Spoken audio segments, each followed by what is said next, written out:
Yo, what up? How you guys doing out there today? This is your boy Roto Beast, and I'm here to present you my NBA core plays for Thursday, November 8th. If you're new to this channel, please make sure and click the subscribe button below. This way you can watch all my NBA, NFL, and MLB videos. If you haven't went and checked out our new website at dfscheatsheet.com, you're absolutely missing out. We have all the tools to help you compete with the pros day in and day out, including a complete optimizer, tons of content, daily Fanduel and Draftkings cash lineups, everything that you need. So make sure and check out the website, dfscheatsheet.com. And yeah, man, so I'm ready to get into these core plays. Real quick before I do, if you guys don't mind, please take that quick second, click the like button for me. I really appreciate that a lot, and it helps me out. And yeah, so one more thing I quickly want to touch on. I mean, I'm a man, and I can admit it, and it is what it is. So the past 2 days, I've lost two straight days, 0-2.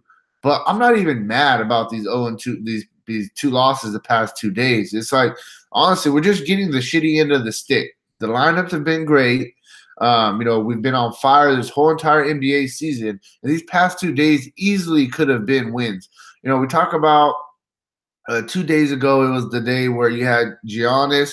He was 75% owned in cash, and we faded him, and he only got 30 fantasy points. It ended up being a great fade. The research was on point. That night should have been an easy cash. We ended up losing by 2 points on FanDuel, and it was frustrating because we got Damian Lillard. This guy's averaging almost 45 fantasy points a game. He decided, oh, my boy McCollum's going off, so I'm just going to give him the ball every time. Damian Lillard, one of the top 10 players in the league, has 3 fantasy points in the whole second half, and we end up losing by 2. So I just tell you, if he just even gets 10 fantasy points in the second half, which is nothing for a player of his caliber, it's an easy catch. So I wasn't mad about that one. That win, that loss was fine. Okay, boom. So then I go back to last night. So last night, we lose by 1.5 fantasy points. 1.5, yes. So the past 2 days, we've lost by a total of 3.5 points. That's an assist. That's an extra. That's a breakaway layup. That's not turning the ball over. So we go back to last night. Last night we had a really, really good lineup. The problem with us last night, we had a couple guys who just had horrible, horrible shooting nights. You had Magruder, the dude who I think it was like 2 for 14 or something like that. And another thing that really happened to us last night was you had JaVale McGee. It was the first game Tyson Chandler ever played with the Lakers. So you're thinking this dude, brand new, never even got to practice with the team. This dude isn't going to get very many minutes. JaVale's safe. JaVale's going to get his minutes. And, boom, comfortable with the play. Sure enough, McGee and Tyson Chandler pretty much split minutes. McGee only gets 20 fantasy points. He's been averaging about 35 fantasy points. Didn't play crunch time, fourth quarter minutes down the stretch.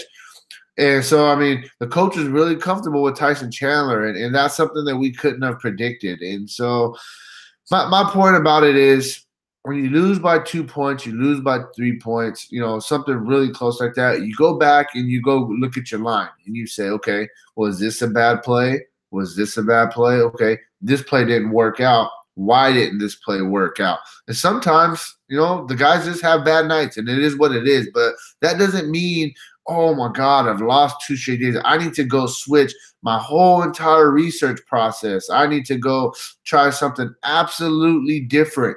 That's not what you do. Last week, we went 5-1. 5-1 on the week. You know what I mean? This week, we started the week 1-2. We still have plenty of time to bounce back during the week, get back in the positive.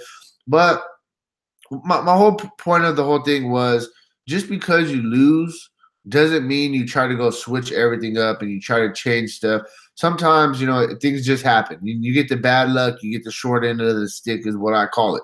Doesn't mean it was a bad line. So I just, I'm not even doing this for people who just play our lineups. I'm doing this for people in general. You don't switch your process just because you lose a day or two, especially if it's just bad luck and you lose by 1 or 2 points. If you're losing by 100 points a game, every slate, then, okay, yeah, my process is probably wrong. I need to try something different. But 1 or 2 points, if you're losing by, that's a rebound. That's a one less turnover. That's something small. It's something that you just have to. I just recommend. When you lose, you go back, check out your lines, see what you did wrong, see what you could have did better, and then just see if somebody just didn't have a good night. And that's usually what it is. Is these dudes are human, just like we're human, and sometimes they have bad nights. But enough of that. Let me get into this core. Sorry, I apologize. It was just something I was thinking about. Got a couple customers hit me up. Oh, what's going on? Blah, blah, blah. And I'm just like, bro, the line was great. Just didn't work out. It is what it is. There's nothing else I could say about it. So we'll start with tonight. Tonight, I mean, there's some actually really good games. OKC and Houston's going to be a good game. You got Milwaukee and Antetokounmpo going into Golden State without Draymond. That's going to be a really good game. Boston and Phoenix, probably a blowout. And then even this Clippers and Portland game could be a decent game to target. So I'm going to get started with this core plays. Now, I'm going to be honest. You guys are going to laugh at me. And I'm not trying to just do this just to do this. But this is really what I'm going to do tonight, okay? So we'll laugh after I do this core. I'm going to start the core off.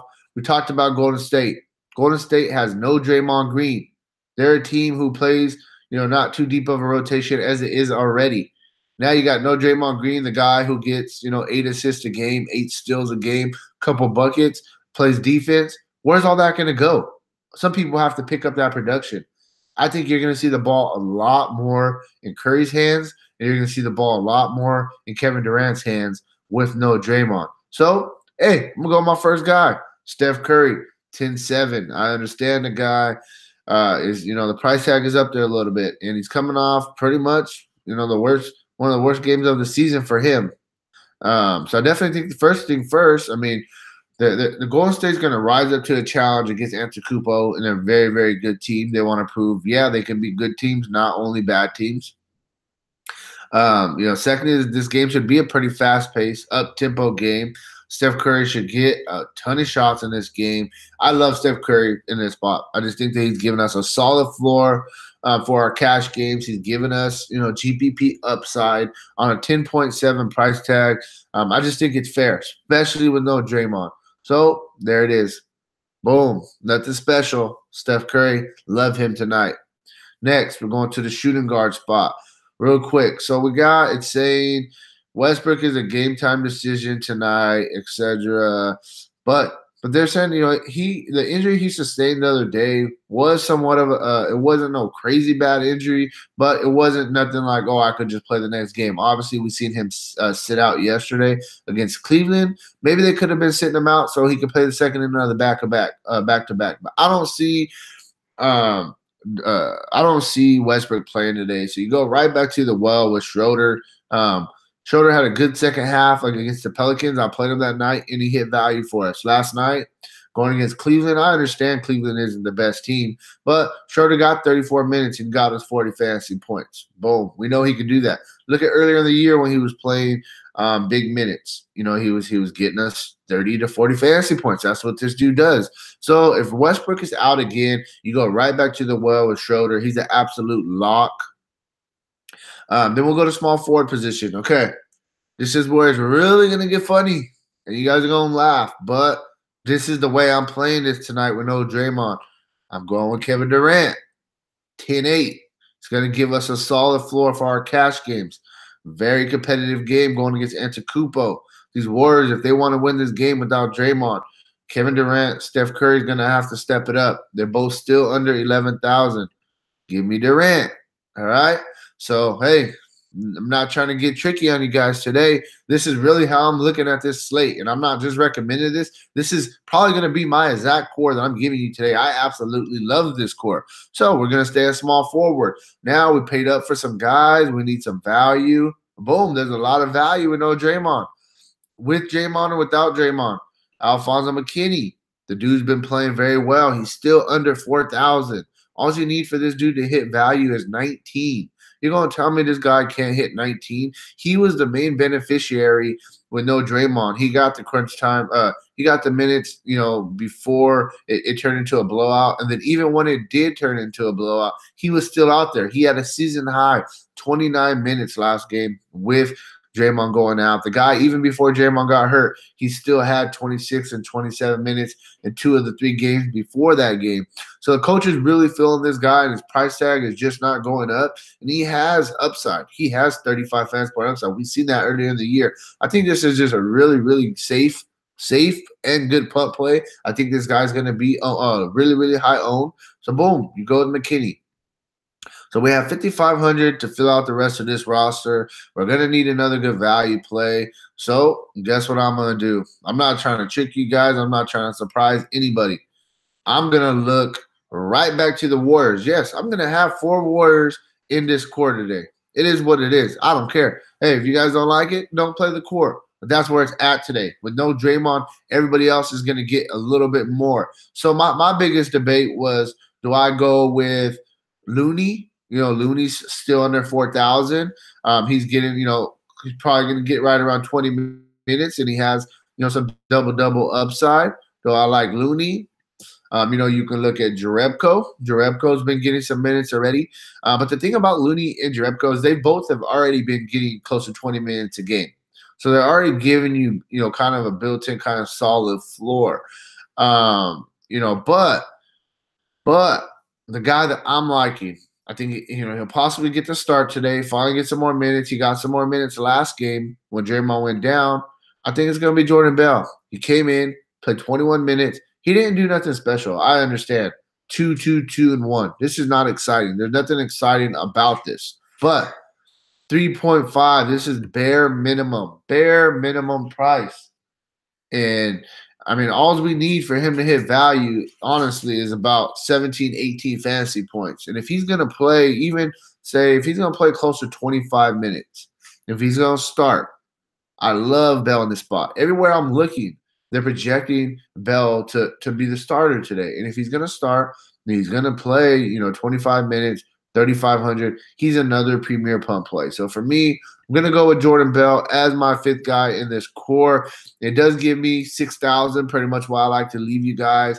I know you guys are probably like, this fucking guy just gave us 4 Warriors in his core. But this is what it's coming down to for me. Milwaukee, competitive game. I think this game's going to stay close for the most part. I don't think it's going to be a blowout. No Draymond Green. So obviously Curry and Durant are going to have the ball more. So that's why they're my locks. McKinney's already been getting a ton of minutes, and he's not even 4,000. So that's my reasoning for him. And then Bell's just kind of like the punt play that if he starts and he's going to play 25 minutes at a bare minimum price, we just need him to hit value at 18. And, we can still fit in a couple really, really good plays with this core. So I'm not trying to be oh, man, he just gave us all the Warriors. And if you're not feeling Bell, you can even take Bell out. You can take Bell out, and you can go with, if Looney's going to start, you can go with Looney for 400 more. And you still have 6,000. So for me, this is my top 4 core right here. I would say my top 4. We wait on news for the Warriors game, see who's trending towards starter or who's trending towards getting the minutes, and then we make our final decision on this core. But for now, I'm going to go with Jordan Bell. I think he's the guy that's going to be the biggest beneficiary with Draymond out. And that's where I'm at, guys. Like I said, not trying to be boring and say I'm just going to stack up the Warriors and try to be like a brand new DFS player. But for tonight, I think that's the way you go, and that's what I'm really feeling. And I definitely think that you go this route, you're going to get a dub tonight, man. So, hey, pay attention to news for the Warriors with, who's going to start for Draymond, etc. And, that's really where I'm at. If you got any questions, hit me up, Facebook, Twitter, Instagram, at RotoBeast. Make sure to turn these notifications on. If there is some really good news that comes out, for those Warriors, I will update that. I will update this core a little bit later, closer to lock. Thanks for watching. Make sure to click that like video and make sure to check out our website, dfsgsheet.com. Thanks, guys. Peace out.